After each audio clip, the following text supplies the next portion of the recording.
بسم اللہ الرحمن الرحیم۔ السلام علیکم ورحمۃ اللہ وبرکاتہ۔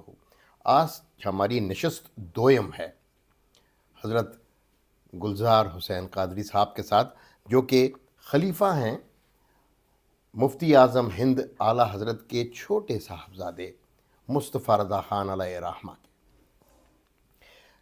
کچھ پچھلے پوڈ کاسٹ کے بعد سوالات آئے تھے کامنٹس میں، تو میں نے سوچا ان کا جواب بھی دوں، اور آپ لوگوں کو جو کہ تجسس میں ہوں گے کہ حضرت کی ملاقات بریلی میں 1980 میں جو ہوئی تھی، اس کی کوئی نشانیاں بھی آپ شاید میں دکھاؤں آپ کو، تو میں نے سوچا اس تجسس کو بھی ختم کیا جائے۔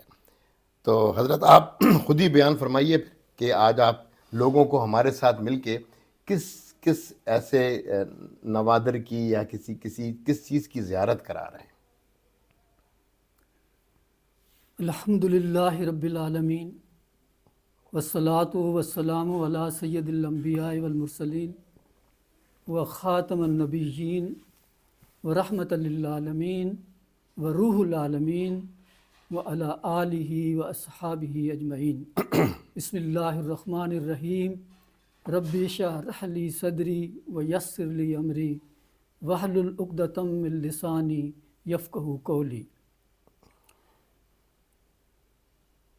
حضور، آپ کی آمد میرے لیے، میرے اہل خانہ کے لیے بہت بڑی سعادت کی بات ہے کہ میں جس خانقاہ سے وابستہ ہوں، جس علمی مرکز سے وابستہ ہوں، آج ان کا چشم چراغ تشریف لایا ہے اور میں ان کے حضور حاضر ہوں۔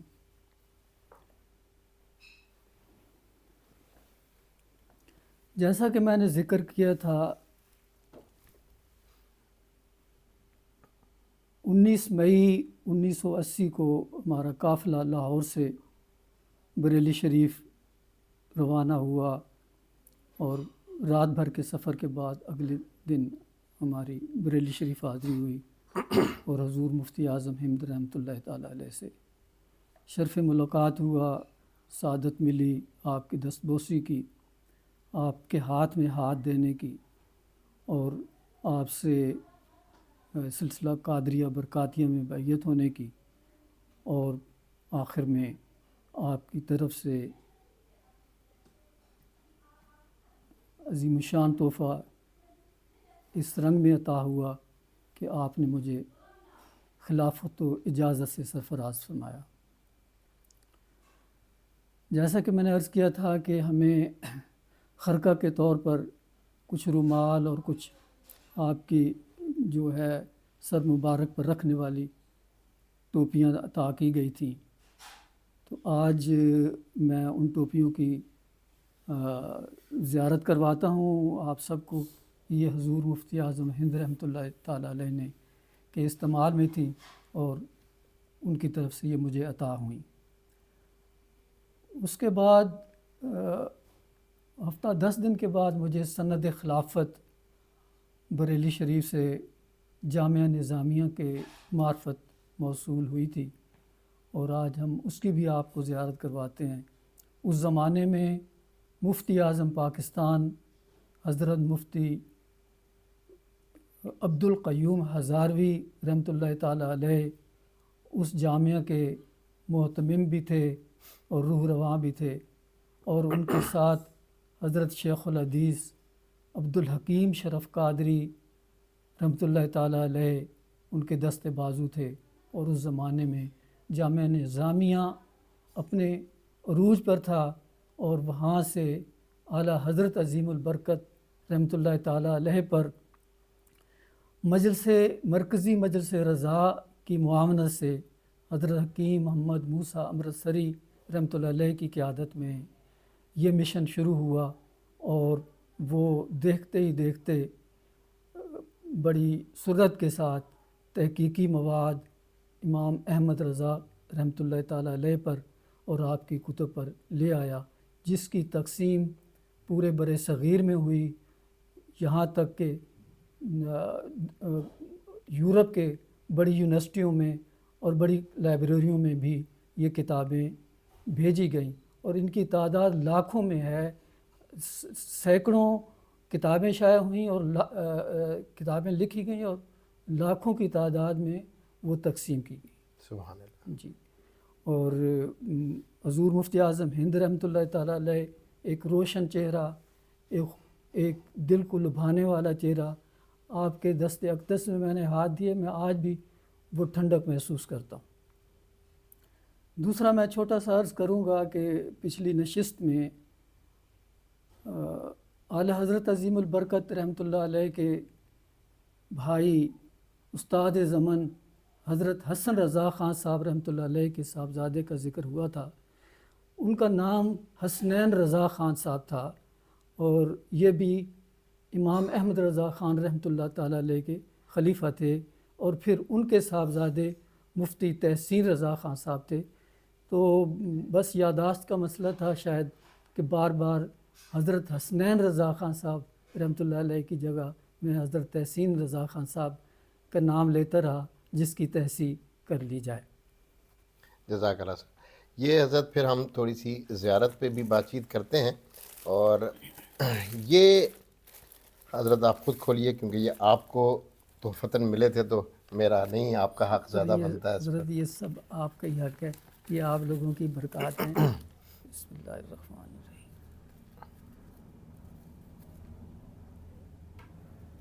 یہ حضور مفتی اعظم ہند کے سر کی یہ ٹوپی مفتی ہے، اعظم ہند اور وہ تیل مولانا کے نشانات بھی ہیں، اور یہ آپ کے اسم گرامی بھی لکھا. مصطفیٰ رضا خان، ان کی یہ کیپ ہے، ان کی یہ نماز کی ٹوپی ہے. اس پہ جیسے بتا رہے ہیں گلزار صاحب کہ اس پہ تیل کے نشانات بھی ہیں، اور آپ قریب سے اگر فوکس کر سکیں تو ان کا نام بھی، ان کا وہ بھی یہاں پہ درج ہوا ہوا ہے.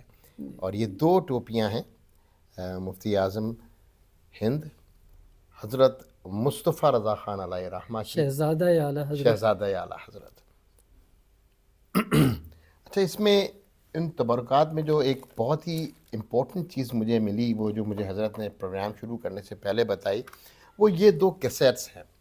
یہ ان کیسٹس کے اندر بیسیکلی یہاں پر جو خلافت دی ہے گلزار صاحب کو، اس خلافت کی آواز خود مفتی اعظم ہند کی آواز ان میں ڈبڈ ہے، ٹیپ ہے اور ریکارڈڈ ہے اور موجود ہے. تقریباً 3 سے 4 منٹ کی بات چیت ہے، اور شاید اس میں سے ایک اس کی کاپی بھی ہے. تو میں کوشش کروں گا انشاءاللہ تعالیٰ کہ اس کو کنورٹ کراؤں. آج کل ظاہر سی بات ہے ذرا آڈیو فارمیٹس مختلف ہیں. پہلے یہ کیسٹس ہوا کرتے تھے 1980 میں جب حضرت نے وزٹ کیا بریلی کا.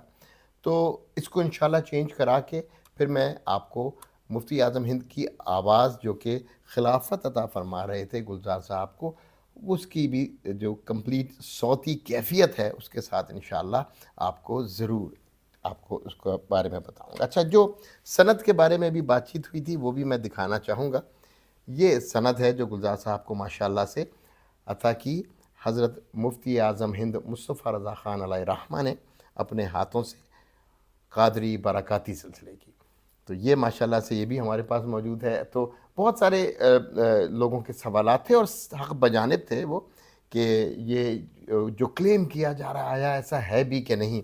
تو پھر گلزار صاحب ہمارے، اللہ تعالیٰ ان کو خوش رکھے، انہوں نے ہماری اس بات کو امپورٹنٹ سمجھا، اور پھر میں نے کہا کہ اپنے پورے آڈینس کو نہ صرف یہ چیزیں دکھائی جائیں بلکہ یہ بھی بتایا جائے کہ ایک سند بھی موجود ہے خلافت کی. یہ کتابوں کا ہاں، میں یہ بھی آپ کو یہ دکھاتا ہوں. مہران یہ بہت امپورٹنٹ ہے. آپ دیکھیں کہ کیونکہ پچھلی قسط میں بھی بتایا تھا گلزار صاحب نے ہم کو کہ وہ سندھ میں رہے تھے موسٹ آف دا ٹائم. اپنی زندگی میں شروعات میں جوانی کے زمانے تک سندھ میں رہے. تو یہ ایک مہران، ایک 1980 دسمبر میں چھپا ہوا ایک اخبار ہے. یہ آپ ذرا دیکھ لیں اس کو. یہ مہران نام کا اخبار ہے. اس کے اوپر لکھا ہوا ہے مولانا احمد بریلوی قد صراح اور از مولانا گلزار حسین قادری. یہ تین ایڈیشن ہیں مسلسل آپ کی سوانح. اور یہ جو اعلیٰ حضرت کی سوانح حیات پر 3 ایڈیشن 3 اقساط میں اسی اخبار میں یہ چھپا ہے. تو یہ تمام چیزیں موجود ہیں. اور یہ لوگ مجھ سے اکثر پوچھتے ہیں، بچے بھی سوالات کرتے ہیں کہ حضرت آپ کدھر تاریخ میں پڑے رہتے ہیں، تاریخ سے باہر نکلیں تو اب آگے کو دیکھیں. تو بیٹا آگے کو تو تبھی دیکھیں گے نا جب پیچھے کی کلیئرٹی ملے گی. تو ایسے شخصیات ہم اللہ تعالیٰ نے ہمیں ابھی تک عطا کی ہیں، ماشاء اللہ سے ہمارے پاس موجود ہیں، تو ہم ان سے استفادہ نہ لے کر اپنے مستقبل کو کیسے ٹھیک کر سکتے ہیں؟ میں شاید تھوڑا سا زیادہ تاریخ کے بارے میں بات چیت کرتا ہوں، اور اس کا ریزن ہی یہی سمجھتا ہوں کہ اگر تاریخ کو ہم نے نہیں پڑھا تو ہم اپنا حال اور مستقبل دونوں ٹھیک نہیں کر سکتے۔ یہ دیکھیں اب کتنے بڑے بڑے کام کیے ہیں گلزار صاحب نے ماشاءاللہ۔ تمہید الایمان یہ کتاب اعلیٰ حضرت نے لکھی تھی، اور یہ کتاب جو ہے اس کا سندھی ترجمہ کر کے انہوں نے اس زمانے میں مرکزی مجلس رضا نے چھایا کی۔ بالکل ماشاءاللہ، یہ مرکزی مجلس رضا لاہور پاکستان نے یہ چھاپی ہے یہ کتاب۔ اس کے علاوہ ایک کتاب اور جو یہ ہے اعلیٰ حضرت کی سمانے ان کی سبحان حیات، اور یہ مقبول جہانگیر صاحب کی لکھی بھی ہے، اور اس کو بھی مرکزی مجلس رضا لاہور سندھی نے زبان میں ترجمہ۔ سندھی زبان میں ترجمہ کر کے گلزار صاحب نے، اور پھر مرکزی مجلس رضا لاہور نے اس کو چھاپا ہے۔ تو یہ وہ امپورٹنٹ کام ہے جو کہ نہ صرف گلزار صاحب نے اردو زبان میں کیے ہیں، بلکہ آپ یہ دیکھیں جو ایک زبان سے اور واقفیت تھی سندھی زبان، اس میں بھی پوری دل جمعی کے ساتھ کام کیا، اور ہماری جو سندھی آڈینس ہے ان تک وہ تعلیمات رضا اور فکر رضا کو پہنچانے میں ماشاءاللہ کامیاب رہے۔ تو یہ سب ہماری خوش قسمتی ہے کہ آج ہمیں یہ سب چیزیں دیکھنے کو بھی مل رہی ہیں، ان سے استفادہ آپ لوگ بھی حاصل کریں گے آپ لوگوں کی۔ اس لیے میں نے اس پوڈ کاسٹ میں اور کوئی مزید بات نہیں کروں گا، بس حضرت سے گزارش کروں گا کہ یہ سب چیزیں جب آپ اکٹھی کر رہے تھے بریلی میں تو کیا کیفیت تھی، اور کوئی خاص واقعہ اگر اس سے جڑا آپ کو یاد ہو تو وہ بھی ارشاد فرمائیے، تاکہ پھر ہم اور چیزوں پہ بھی گفتگو کریں۔ حضرت جیسے کہ میں نے پچھلی نشست میں ذکر کیا تھا کہ حضور مفتی اعظم ہند رحمۃ اللہ تعالیٰ علیہ نے ان کی شخصیت کا تو احاطہ نہیں کیا جا سکتا، وہ سراپا کرامت تھے، اور آپ کا وجود ہی اہل سنت کی بقا کا ضامن سمجھا جاتا تھا۔ اور جو چیز ہم نے وہاں محسوس کی وہ سنت کی پابندی، نماز کی ادائیگی میں اس کی درستگی، یہ آپ کے خدام کی ڈیوٹی ہوتی تھی کہ جس نے پاؤں صحیح نہیں رکھا تو اس کا پاؤں درست کیا جا رہا ہے، جس کے ہاتھ صحیح نہیں ہے اس کے ہاتھوں کو سیدھا کیا جا رہا ہے، اس نے ہاتھ کہاں باندھے ہیں۔ تو یہ اہتمام وہاں پر ہم نے دیکھا۔ اور چلتے ہوئے جو حضور سے ہماری آخری دعا سلام ہوئی تو آپ کے آخری الفاظ یہ تھے کہ پاکستان کے اسلامیان اہل سنت کو میرا سلام ہو۔ کتنی امپورٹنٹ بات ہے یہ، دیکھیں اس کو انڈرسٹینڈ کیجئے کہ اعلیٰ حضرت کے چھوٹے صاحبزادے ہیں، خلیفہ بھی ہیں اعلیٰ حضرت کے، اور وہ کس طرح سے مخاطب کر رہے ہیں پاکستان میں سنیوں کو، اہل سنت کو۔ یہ خطاب کا جو طریقہ ہوا کرتا تھا بزرگوں کا، اس کو انڈرسٹینڈ کرنے کی ضرورت ہے۔ میں یہاں سے شاید کوشش کرتا ہوں کہ ایک سوال تو ضرور میں حضرت سے کروں کہ یہ ایک طرف نشاندہی کرتا ہے، وہ نشاندہی یہ کرتا ہے کہ عقائد درست ہونے کتنے ضروری ہیں۔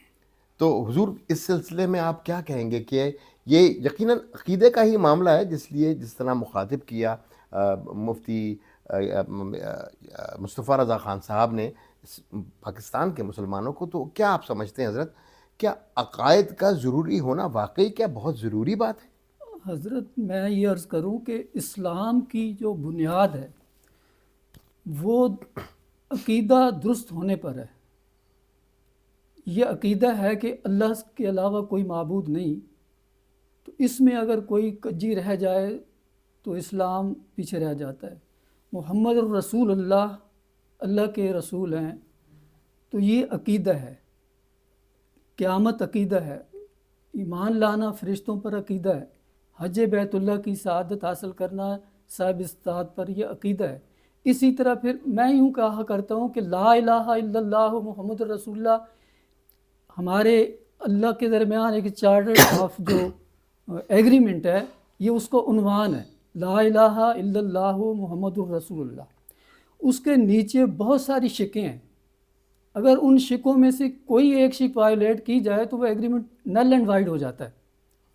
جس طرح غامدی صاحب سے ایک سوال ہوا کہ قادیانیوں کے بارے میں آپ کیا عقیدہ رکھتے ہیں، تو غامدی صاحب نے یہ جواب دیا کہ جو لا الہ الا اللہ محمد الرسول اللہ کہتا ہے میں اس کو مسلمان سمجھتا ہوں. دوسرے لفظوں میں انہوں نے ختم نبوت پر جو ایمان لازمی جز ہے اس سے انکار کیا، چونکہ قادیانی اگلی نبوت کے قائل ہیں، وہ اپنے پیشوا کو نبی کہتے ہیں اور پوری امت ان کو اس وجہ سے دار اسلام سے خارج قرار دیتی ہے. لیکن غامدی صاحب کے وہ قول یہ ہے کہ جس نے لا الہ الا اللہ محمد رسول اللہ کہہ لیا ان کے نزدیک وہ مسلمان ہے. آیا وہ کلمہ پڑھ کے اگر شرک کرے تو پھر بھی مسلمان ہے؟ وہ دو خداؤں کا قائل ہو اور لا الہ الا اللہ محمد رسول اللہ پڑھتا رہے تو پھر بھی وہ مسلمان ہے؟ تو ایسا نہیں ہے. ہمیں اپنے عقائد کے بارے میں باخبر ہونا چاہیے اور ان کا ڈیٹیل کے ساتھ مطالعہ کرنا چاہیے. مثلا رب کریم نے رسول کریم صلی اللہ علیہ وسلم کی ادنا سی بے ادبی کو کرنے والے کو کفار میں شامل کیا، اس کا ایز اے کافر ذکر کیا.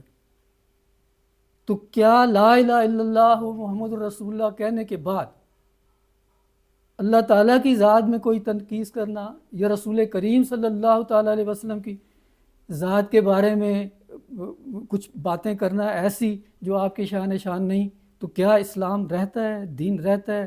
اسی طرح بہت سارے اور معاملات ہیں. حضرت اس میں اگر میں ایک چھوٹا سا اپنا ضمنی سا سوال اگر آپ سے کروں کہ تو آپ کے کہنے کا حضرت یہ مطلب یہ بنتا ہے کہ اہل دیوبند یا وہابیوں نے یا غیر مقلد لوگوں نے ان لوگوں نے حضور پاک صلی اللہ علیہ وآلہ وسلم کی شان میں جو گستاخیاں کیں یا اللہ تعالیٰ کی شان میں جو گستاخیاں کیں اور اس کے بعد ان کے فالوورز نے اس پر ان کا دفاع کیا، تو کیا یہ دفاع کرنا ایسا تو نہیں ہے کہ ان کا اپنا ایمان رسک پر ہو گیا ہے؟ اور یہ ڈیفینیٹلی ایک بہت بڑا معاملہ ہے جس کو شاید ہم بہت چھوٹا سمجھ کے اکثر اتحاد کی بات کرتے ہیں ان لوگوں سے جنہوں نے اللہ پر کذب کا اندیشہ شو کیا، جنہوں نے حضور کونین حضرت محمد صلی اللہ علیہ وآلہ وسلم کی شان میں بے پناہ گستاخیاں کی. تو کیا یہ وہ اپنا ایمان رسک پہ تو نہیں رکھ رہے جو فالو کر رہے ہیں ان لوگوں کو؟ حضرت میں بات کو یہاں سے شروع کرتا ہوں. 1974 کی بات ہے، یو کے میں ایک سیرت کانفرنس ہوئی. اس کانفرنس میں ایک مقالہ سید ابو الاعلیٰ مودودی صاحب کا بھی پڑھا گیا اور وہ مقالہ پھر اگلے دن نوائے وقت میں شائع ہوا اور میری نظر سے گزرا، میں نے اس کو بڑی غور سے پڑھا. تو اس میں ایک جملہ بڑا معاملات سے ہٹ کے تھا جو کہ کسی مسلمان کے وہم و گمان میں نہیں آتا. وہ جملہ یہ تھا کہ یہ نبی نہ فوق البشر ہیں، نہ بشری کمزوریوں سے بالا تر ہیں، نہ اللہ کے خزانوں کے مالک ہیں. یاد رہے کہ ایک بشری کمزوری ہوتی ہے، ایک بشری تقاضا ہوتا ہے. بشری تقاضا یہ ہے کہ انسان کو بھوک لگتی ہے وہ کھانا کھاتا ہے، پیاس لگتی ہے پانی پیتا ہے، جو حاجات ہوتی ہیں ان کو وہ پورا کرتا ہے. یہ بس بشری تقاضے ہیں، اس سے کوئی بری الذمہ نہیں ہے. ایک ہے بشری کمزوری. مودودی صاحب نے کہا کہ یہ نبی نہ فوق البشر ہے، نہ بشری کمزوریوں سے بالا تر ہے، نہ اللہ کے خزانوں کا مالک ہے. تو بشری کمزوری اگر رسول کریم صلی اللہ علیہ وسلم میں مان لی جائے تو پھر وحی خدا بھی مشکوک ہو جاتی ہے، قرآن کے پیغامات بھی مشکوک ہو جاتے ہیں، اور آپ صلی اللہ علیہ وسلم کی جو اقوال مبارکہ ہیں وہ بھی مشکوک ہو جاتے ہیں. اس لیے کہ جب ایک آدمی، بشری کمزوری کیا ہے؟ انسان جھوٹ بولتا ہے، اللہ تو جھوٹ نہیں بولتا، اور نبی کریم صلی اللہ علیہ وسلم کی طرف اس کا انتساب نہیں کیا جا سکتا. اگر انتساب کریں گے تو وہی ختم، اللہ اور اللہ کے حبیب کے درمیان کے سارے معاملات جو ہیں وہ مشکوک ہو گئے. جتنے رذائل ہیں وہ بشری کمزوریاں ہیں، اور اس صاحب نے ان بشری کمزوریوں کو رسول کریم صلی اللہ علیہ